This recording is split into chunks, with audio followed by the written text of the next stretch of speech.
bi mu bindoon je démissionne de la magistrature qui a démissionné mais par la suite ñu gis ko ci biir politique bi mu bokk ci CRD mooy ñoom ñuy ëmb ñoom Thierno Alassane Sall ñoom Mamadou Lamine Diallo bu tekki ak Abdoul Mbaye ma nuyu la Ibrahima nga nuyu bokk téléspectateurs yi.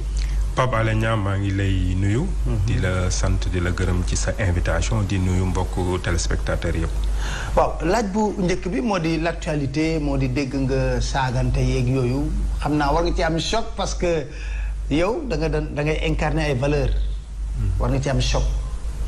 waaw ci côté boobu moom saaga moom dafa dul loo xamante ni suñu société vraiment nangu na ko surtout nag su jógee ci ay kilifa. waaye man benn mesure de prudence rek laa bëgg am xam nga ba léegi ki nga xamante ni moom la ñu wax ni moo def saaga yooyu. waxagul. absolument waxul ni moom la walla du moom. waaw nit ñi nag baat la ñu dégg baat bi ñu ne telle personne la man nag puisque waxagul wax dëgg yàlla dama bëgg ne daal naa xaar ba moom. mu dégg ko ci. mu reconnaître wala mu bañ a reconnaître donc mesure de prudence boobu maintenant nag gis nga mbir yooyu saaganteeg yooyu ak wax yu ñaaw yi parce que une semaine avant man yónnee nañ ma koo xamante ni ci mouvance présidentielle la bokk mais moom tamit ay wax yu mel noonu la wax. wax yu ñaaw sax ba wax ko ci waajur ki ñuy wax ni. waajur bi fi génnee donc loolu moom moo lay wan ni mbir mi. du beesu fi dañ koy regretter maintenant nag loolu luñ ci war a gis retenir ci mooy fu mu toll nii crise morale moo am crise morale bu doy waar parce que ñi nga xamante ni ñoo ñuy jiite muy ci exécutif muy ci législatif muy ci judiciaire ak ñeneen ñi nga xamante ni yàlla def ñuy jiite su fekkee ni exemplarité parce que kuy jiite da nga war a def preuve d'exemplarité. absolument ñun xale yi gis la dégg la war laa roy ne man de su ma magee bëgg naa nekk député. parce que am na tel député boo xamante ni vraiment soo ko gisee li muy incarné valeurs yi muy incarné ak yooyu daf lay neex wala man de su ma magee magistrat laa bëgg nekk wala man ministre wala président de la république.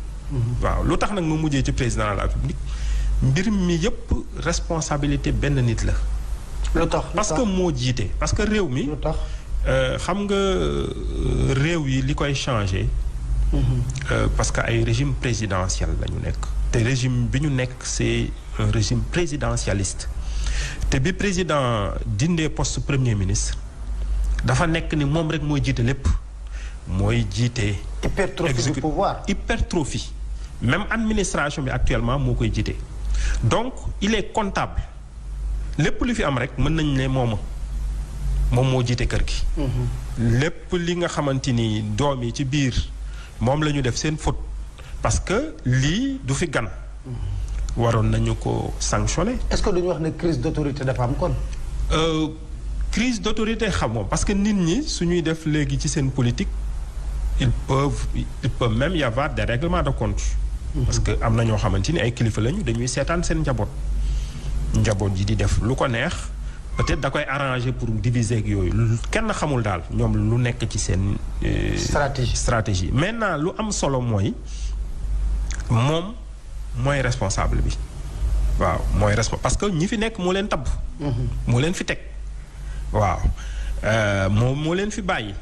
te Sénégal dafa toll foo xamante ni crise bi am depuis 2000 mais mu yokku ci 2012 mooy léegi nit ki suñu lay tànn ci responsabilité bu ne dañuy xool yow lan nga mën a indil en termes de gain électoral politique président ay compétence ak loolu te gis nga 2014 bi ñuy dem ci élection locale yi président ci boppam moom moo wax la wax boo xamante ni dafa doy waar amul wax bu ko gën a doy waar moo ne ñëpp ministres yeeg responsable yëpp. directeur de société ku ci gañewul sa localité dama lay dindi. loolu mu am suñu benn mag Pa Mody Niang mu defoon ci analyse bu am solo. mu ne léegi waaw léegi nit ki quelle que soit sa compétence parce que am na ñoo xam ne mën nañ liggéey mais mënuñu politique. amuñu base.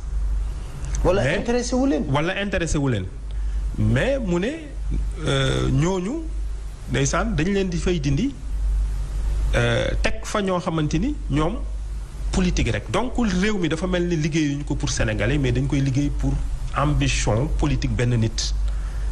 jafe-jafe yi nag Sénégal foofu la jóge te loolu day dem di yokku parce que léegi da ngay xool ci administration bi.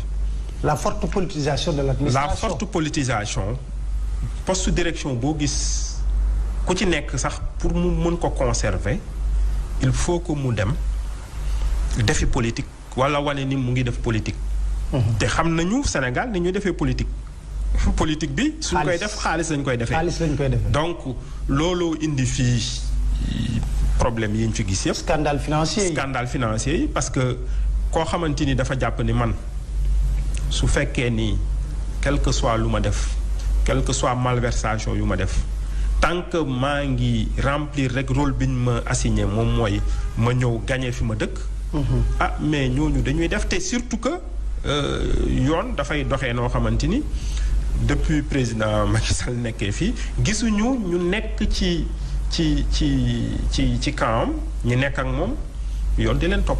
mais mutisme justice bi foofu tamit daf may poser toujours problème parce que la justice est très prompte dem jël adversaire u Macky Sall parce que am na kon fi ko waxoon traité ko ba te loolu c'était dans le cadre d'une discussion privée ñu dem jëli ko tëj ko ci ami collé je crois moom la woon ak ñeneen mais pour ñi nga xam ne dañu ànd ak président de la République c'est des intouchables. waaw xam nga impression bi xam nga justice. impression la. xam nga justice dafay ànd ak benn pédagogie chaque fois dama koy bëgg a wax ñii àtte am na benn borom xam-xam buy naan la justice doit être libre.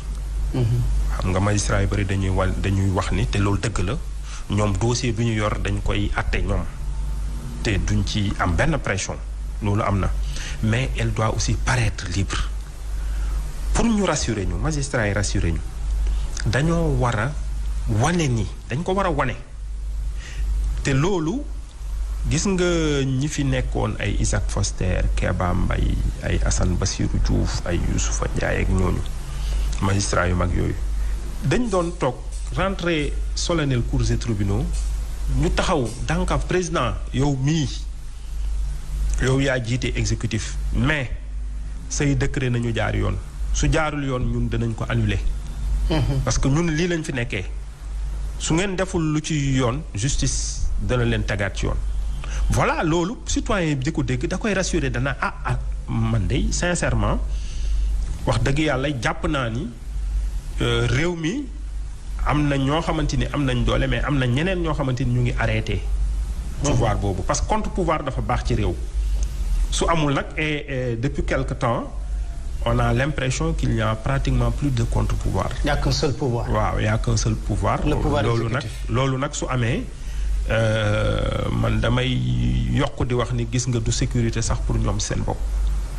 mais lan moo indi loolu comment le président Macky Sall a pu quand même autant fragiliser le pouvoir judiciaire parce que nag quand même autant de Wade sax amoon na ay velléités de résistance.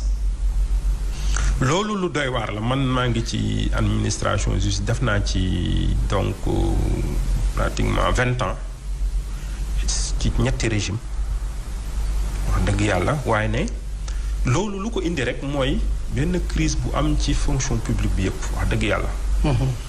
mooy nit ñi dañoo gën a bëgg poste nit ñi gën a bëgg xaalis. ak carrière ci réew mi ak carrière mooy poste carriériste. da ngay gis kenn ku ñu nommé ci benn poste ñu ne la yaay procureur Dakar wala yaay doyen des juges Dakar te nga xamante ni ñaari poste yooyu lu tax ma leen di citer parce que daan mun citer mais je pense que il faut que nit ñi xam responsable dëgg yi ñoom lépp luy am fii ci justice presque ñoom ñooy baromètre bi képp koo gis rek ñu ne la topp nañ ko wala toppuñu ko. ci foofu la jógee procureur Dakar la képp ku ñu bàyyi te mu waroon def ak yooyu ñu la le doyen des juges la léegi nag gis nga loolu su fekkee yow yaa ngi ci nga bëgg conserver coûte que coûte sa poste da nga jàpp ni président moo la fi teg te moom moo la fi mën a dindi peut-être ñu wax la nga doo respecter sa serment. maintenant loolu xam nga lu tax ma ñëw joxe sax ñaari exemple yooyu parce que jafe-jafe yi ñëpp a ko xam magistrat yi nag man dama leen di dànkaafuwaat parce que je suis convaincu ba tey nii parce que ñu bëri vraiment samay xarit lañu ba tey. absolument il y a des personnes qui sont très intègres. waa léegi ñu ci gën a bëri lii am justice daf leen metti lool. waaw ñu ci gën a bëri loolu am na lu ma ci xam. ñu ci gën a bëri ay magistrats yu libre lañu waaye ne nag sooy fekkee ni dañoo nekk ci benn milieu ñuy gis ay nit ñoo xamante ni ñu ngi def lu leen neex di yàq seeni réputation corps war nañu ñoom tamit pour ne pas que ñoom seen responsabilité wu ñu diluer parce que fu mu toll nii magistrats yi la ñu wax. kenn du seppi ne telle personne moo def lii dañu naan magistrats yi dañu naan justice bi ñoom nañu gën a appeler ñooñu à la responsabilité sinon ñoom ñu def ni ñëw wax ni justice bi li ko gàllankoor ñi ko yàq ñii ak ñii la je pense que loolu parce que quand on fait impunément ñuy def mbir yi di yàq réputation corps bi ñu yàq réew mi ñu leen di bàyyi ñu koy def di continuer je pense que c'est une complicité coupable loolu nag war na. est-ce que le fait que aussi mu jël nomination yooyu nga xam ne dafay jël ñi yóbbu leen 3 ans de retraite loolu gënul fragiliser aussi la magistrature. waaw mais loolu bi mu fi amee waa union magistrat dañoo bañoon. waaw loolu bi mu amee vraiment union magistrat ñëpp wax nañu dénoncé nañu loolu te loolu xamoon nañu objectif bi fi am mooy samay nit a ngi fi ñu ngi may defal lu ma bëgg léegi nag taxal ma yokkal leen mais yàlla xamuñu ni gis nga man ñenn ñi bi ñu demee retraite. parce que suñ leen yokkaloon 70 ans sax wala 75 ans lu mu yàgg. dañuy dem retraite absolument. dama ne vraiment yenn nit ñi xamuñu ni yàlla dafa am waaw nañu bàyyi xel ci loolu ñiy jiite xam ni que duñ fi nekk éternellement. parce que kenn du fi nekk éternellement ñi nga xamante ni ñooy àtte xam ni ñoom tamit woy bu rafet dafa neex. nañu gën a di liggéeyal seen réew ku liggéeyal réewam rek vraiment am woy bu rafet. mooy Kéba Mbaye parce que ñi fi nekkoon ñu leen di cité ba tey. mais am na taxawaay bi ñu taxaw am na ñoo xamante ni nekk nañ fi ba dem nañu. yaakaaroon nañu du ñu dem nañu mais saa yu ñu leen cité nit ñi duñu mën a wax ci ñoom lu rafet parce que liggéeyaluñu seen réew te defuñu. Respecter parce que yenn yi sax du bañ ak wala bañ a bañ mooy respecter sa serment. Voilà. waaw yow yoon lii la wax lii nga war a def ko le président de la république am puissance mënul la affecté fu gën a sori Kédougou te am na yenn ancienneté yooyu am sax kenn mënu la yóbbu ci yenn lieux yi. am na nag ay magistrats yoo xamante ni Pape Alé ñu ngi te loolu. man damay ni journaliste yi aussi am na benn rôle bi ñu ci war a def. am na ñoo xamante ni ñu ngi fi ñu écarté. absolument. wax dëgg loolu man chaque fois dama koy wax juge El Hadj Malick Sow ak juge Abibatou Diallo kooku dañ ko écarté ba mu dem à la retraite Abibatou Diallo. moom moo nekkoon la deuxième la présidente de la chambre administrative la magistrate la plus gradée après le premier président ñu écarté ko injustement. mu nekk këram pendant 4 ans kenn soutenir ko kenn. même UMS ba mu dem retraite même UMS. même UMS malheureusement sincèrement. léegi nag am na ci keneen koo xamante ni mu ngi këram dese na ko ay weer mu dem retraite te kooku El Hadj Malick Sow vraiment yóbbu na réew mi demoon na ba nekk juge cour pénale internationale def fa liggéey bu am solo nekk boroom xam-xam. nekk un magistrat libre parce que man côtoyé naa ko à la cour d'appel.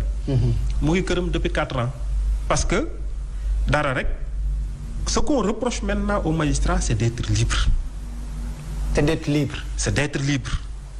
waaw amul kenn kooku il fait l'unanimité amul kenn dara lu ñu ko mën a reprocher ni moom dafa libroon léegi nag ñu libre ñi dañ leen di gêner dañ leen di écarter mais là aussi mën nañu reprocher UMS le mutisme de l'UMS. loolu moom UMS. am na ci responsabilité bu rëy a rëy. waaw parce que ces collègues là ont été laissés à eux-mêmes. bon ñun dénoncé nañ ko bi ñu nekkee ci biir à plusieurs reprises dañuy waxaat nit ñi rek ni am nañ ñu ci des ñoo xamante ni juge El Hadji Malick Sow maa ngi koy répété vraiment Sénégal war nañ am nañu dañ ko war a delloo njukkal. waaw waruñu ko nag bàyyi. seen benn xarit journaliste benn jour mu ma ci interpellé ma ne ko yéen tamit war ngeen ci wax. Parce que UMS su fekkee ni noppi na ci te seen rôle mooy ñu défendre intérêt corps bi te ñoom seen bopp magistrat yépp xam nañu ni ñaar ñooñu ñu écarté woon muy Abibatou Diallo ak El Hadji Malick Sow amul ñu meilleure référence dans la magistrature su fekkee ni loolu dañ koy def yaakaar naa ni vraiment kenn mënu ko comprendre. alors mais au-delà saaga yi man li ma ci intéressé aussi yaa ngi dégg nga wax na ay scandale yu bari ci semence bi ñu ngi koy joxe. wax na ci wàllu scandale lu terre bi est-ce que du loolu moo ñu war a gën a ñun intéressé ñu fuy ne ba xam lan la bëgg a wax foofu. waaw loolu moo tax gis nga Sénégal parfois nit ñi duñu xam sax parfois si ñun yenn yi dañuy piéger. parce que jàpp naa ni lu ëpp solo su dara amee moo ñu xool intérêt réew mi. c'est vrai que li ñu wax li ay wax yu ñaaw moom bëgguñu ko. mais am na yeneen wax yu am solo réew mi lu tax ba tey nii ñu toll fi ñu toll moom mooy suñuy alal dañoo am ay njiit yoo xamante ni dañ koy def naka su dul noonu à chaque fois te moom mu ngi ci biir man du ma dellu ci référence wu audio bi parce que man ba léegi awma lu ma ci leer mais li mu waxoon assemblée nationale. absolument waxaale mbiru drogue. nag ku ma woo ma wax autorité ku ma woo ma wax. moom kilifa bu toll ni moom mu wax loolu. ñuy gis drogue di dugg ci réew mi ñuy jàpp drogue ces dernières années ni ñu gisee drogue duggee ci réew mi jéggi na dayo absolument mu wax ni que am na yenn en 2 mois on a eu 2 cas. mu ne am na yenn kilifa yoo xamante ni. drogue boobu ñu ngi ci loolu tamit je pense que sincèrement su nekkee ci biir di ko wax quelle que soit motivation Sénégal vraiment war nañ ci profiter ñun. ñu ne mais lu tax moom mu demande procureur na ko dégluwuñu ko lu tax moom tontuwuñu ko ci loolu sur des kii précis parce que moom nee na waxantuwul mbirub drogue mbirub détournement yi am. ci semence yi. ak yeneen détournement yi am ci marché public yeeg loolu te loolu mais li ñu ciy conforté moom mooy mais da ngay xool yenn instance de contrôle ci marché public ay ARMP yooyu rendre tuñu sax rapport. non ki fa nekk sax bi mooy 3e mandat illégal bi. waaw Cour des comptes il a fallu que ñoom seen biir ñu bind bind ñu soog a génnee. presque ñeenti rapport waaw donc mbir yi dafa doy waar boo xamante ni jàpp naa ni il faut que ñu jéem a transcender bañ a xool rek vernis ñu xool li ci biir parce que ñun li ci biir moom moo ñu intéressé te man damay wax ni ñun saaga yu ñuy saaga yu gën a metti te loolu ñi jiite suñuy jiit diine yeeg yooyu war nañ ci gën a wax moom mooy njiit yoo xamante ni dañuy taxaw jël ay engagement taxaw ci Sénégal wax ni dinañu def lii ñëw non seulement man du ma ne ni duñ ko respecter mais le contraire la ñu def suñ la neewee réew mi naa ko teg ci jub naa ko yoreeg maandu naa jël joxe indépendance justice soo ñëwee jiite réew mi nga def tout à fait le contraire jàkkaarloog nit ñi fépp foo dem ñu recevoir la tatagal ak yooyu man dama jàpp ni ñiy xutba sax àjjuma yi am nañu chaque fois li ñu wax des choses concrètes yoo xamante ni suñu njiit yi au plus haut niveau. ñu ngi koy def. parce que exemple ku fi gën a fës mooy président de la république.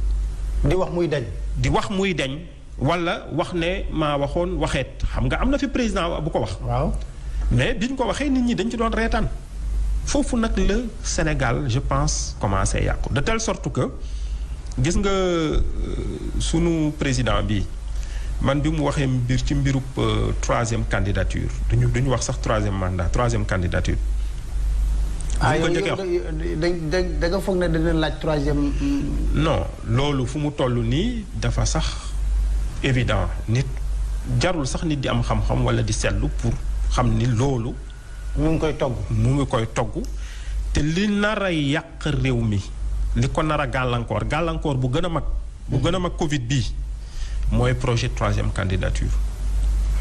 loolu nag lu tax nga foog ne dafa war day togg troisième mandat. non mooy ay jéego yu ñu teg ñun gis nga bi ñu génnee ci présidentielle yi rek motul sax ñaari weer ñu xool.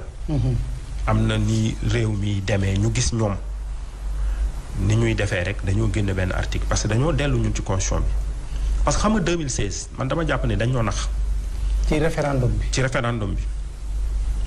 def nañu am na lu ñu suruxal ci biir référendum bi loo xamante ni ñun gisuñu ko parce que moment boobu coow li moo doon président dellu na gannaaw. dafa ne woon day def 7 ans 5 ans. mais ñu am lu ñu duggal. ci constitution bi. lan la changé mooy disposition yi xam nga dañoo ne woon président ñaari mandat la war a def léegi ñoom ñu promettre nit ñi ni non ñun dañuy gën a préciser disposition boobu ñu def ko ba léegi kenn du fi mën a laajati ñaari mandat mais suñu ko defee lu ëpp ñaari mandat mais bi niñ ko defee ak li conseil constitutionnel àtte parce que conseil constitutionnel bi muy ne nit ñi. yéen président mënul dellu ci gannaaw ci 7 ans yi. daf ci wax leneen lu am solo. dafa ne ni président moom constitution bële. constitution bi nga xamante ni moom moo ko. ci la waat. boobu mënu ko changer. waaw mënu ko changer. de telle sorte que am na ay juristes yu mag. professeur Babacar Gueye. Jacques Mariel Joanque ñoom ñoo fi gën a nekk les grands publicistes nee nañu attention ñoom ñoo ñu ko njëkk a wax depuis 2017 président suñ ko bàyyeeg nii li ñu changé constitution bi mën na ko représenté waat. yaa ngi gis loolu nag début bi ñoom dañoo taxawoon ñoom ñëpp ñu ne mënul nekk parce que xam nañ ni sénégalais yi suñu xalaatoon ni loolu mën na nekk rek. référendum ku amagul 2 ans ku amagul 2 mandats. di naan day wut troisième mandat sénégalais nañ naan lii du fi am. bon problème la kii la woon sax menace la woon ci seen 2e mandat. mais bi 2e mandat bi jàllee c'est tout à fait le contraire même président bi taxawoon wax ni parce que loolu moo tax man may wax kaddu bi taxawoon na wax mu leer naññ ni man kenn du ma dégg ci wax 2e mandat 3e mandat. li fi am ci Sénégal ak taxawaay bi mu fi taxawoon 31 décembre bi passé. la duma tontu nii wii nii non man li ma ci wax moom mooy mën na nekk wii mën na nekk non. waaw mais fa la grawee parce que mën na nekk wii mën na nekk non. loolu la ñu wax donc mais loolu lendemain bi man li ma doon wax dama bëggoon presse bi ne président nee na mën na présenter waat 3e mandat parce que nii wii nii non moom mooy mën na nekk wii mën na nekk non. te léegi yeneen actes yi muy posé. ci biir majorité am ak ci gestion bi muy def réew mi parce que dañuy politiser lépp même gestion Covid bi lu tax mu xaw a sooxe mooy politiser ay dund yu ñuy distribuer ak yooyu yëpp pour préparer ay élection la même report yi ñuy def ci élection yeeg yëpp. waaw report élection locale yi tamit après continuer la. après war nga ci prononcer wu. parce que c'est trop quand même. waaw parce que loolu tamit ci la bokk. ci même mouvance bi la mooy. nan laay def bëgg a jag dafa amul certitude ci maîtrise du élection locale yi boo tax muy reporter loolu nga bëgg a wax. parce que reporter yi tant que amuñu président de la République amagul solution Dakar ak Thiès du organiser élection locale yi te loolu lu garaaw a garaaw la xam nga léegi kenn rek moo fi am maîtrise du calendrier électoral te loolu c'est grave et l'opposition a une grande responsabilité là-dessus. Pourquoi parce que président rek moo xam moom kañ lay tenir élection yi gis nga xam nga nee woon voté nañu loi ne c'est au plus tard le 29 mars.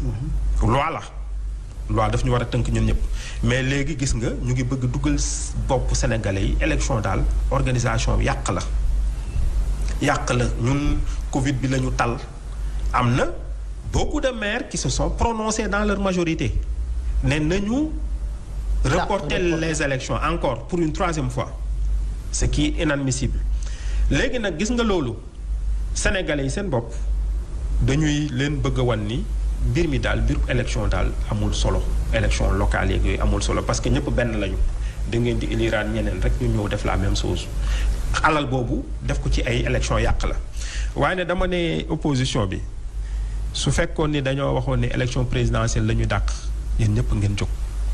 waaw loolu tamit day wane ni ñun ci biir opposition bi ñun benn élection rek la gaa yi gis mooy présidentielle. mais démocratie du élection présidentielle man dama jàpp ni élection locale amul élection bu ko ëpp solo bu sa gox la. gox en terme de gis nga près de 20 000 élus conseils départementaux conseils municipaux. te changement véritable yu ñu war a impulser c'est à la base ci suuf. waaw loolu nag pour mu mën a am tamit day am benn garantie moom mooy démocratie dafa am coût. kenn mënuta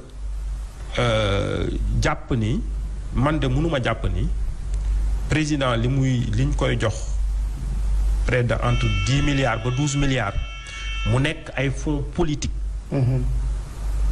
moom moo ëpp solo organisation élection locale moom suñu jàppee nii waaw jafe-jafe am na mais ñoom ba léegi dégguñu man fenn fu président renoncer à des fonds politiques. jamais.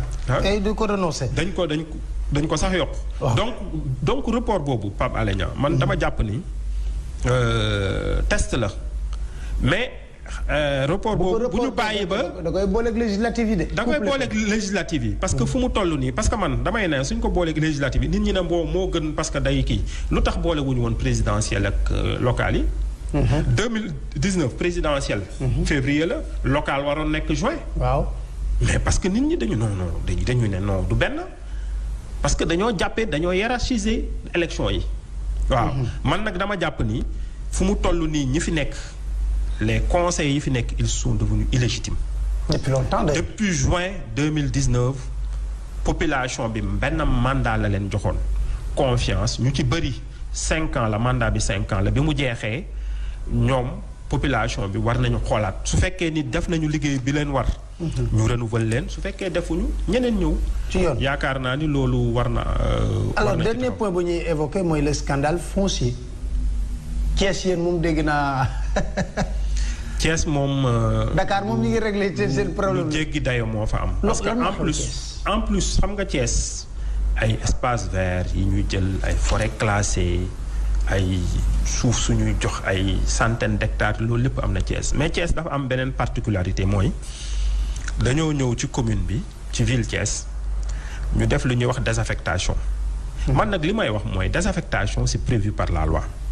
loi moo ne su fekkee ni am na ñoo xamante dañ leen jox terrain suñ ko tabaxul mën nañ ko reprendre mën nañ ko. mais dafa am procédure. absolument procédure boobu nag la ville bi. la ville de Thiès et les maires de Thiès maire ville bi dama leen di citer les 3 maires des communes. ak administration bi. encore une fois plus l'administration locale. parce que ñoom ñoo war a contrôler légalité. les services techniques impôts urbanisme. domaine wax naa impôt domaine ak cadastre ak planification yeneen yi ñoo ñëpp ils sont complices parce que li am nangu la kii la foqati la parce que dañoo wax ni désaffectation dafa am procédure nit ki bala ngaa nangu alalam yow da nga ne ni mettre en valeur mais ne ko mettre en valeur ci délai tel loi bi loolu la prévoir.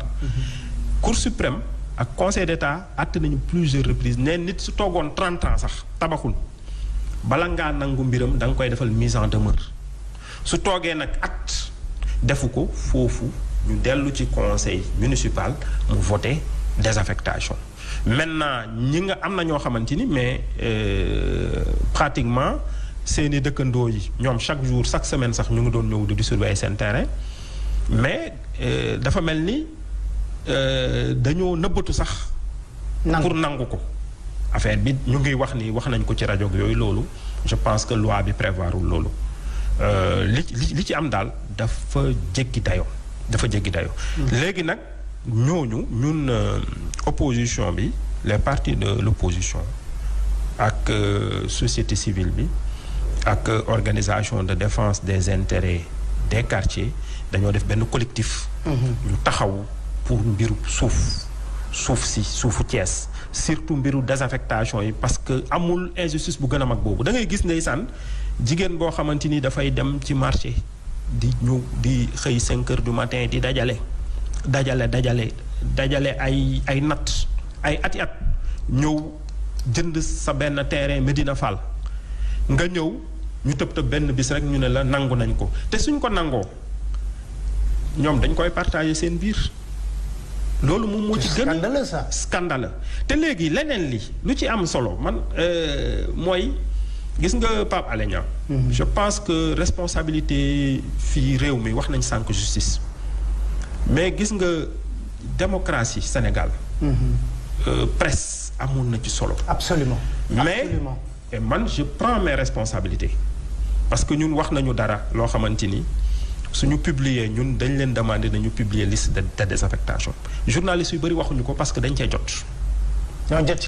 dañoo jot ci terrain yi. man je le dis en toute responsabilité xam nga man bëriwuma di wax yenn yi mais du ma waxantu. maintenant nag atteinte yi su yeggee yenn niveau yi je pense que il faudrait que ñu situer les responsabilités parce que amu fi kenn koo xamante ni benn corps wala benn kii boo xamante ni c'est war nañu mën a def lu leen neex.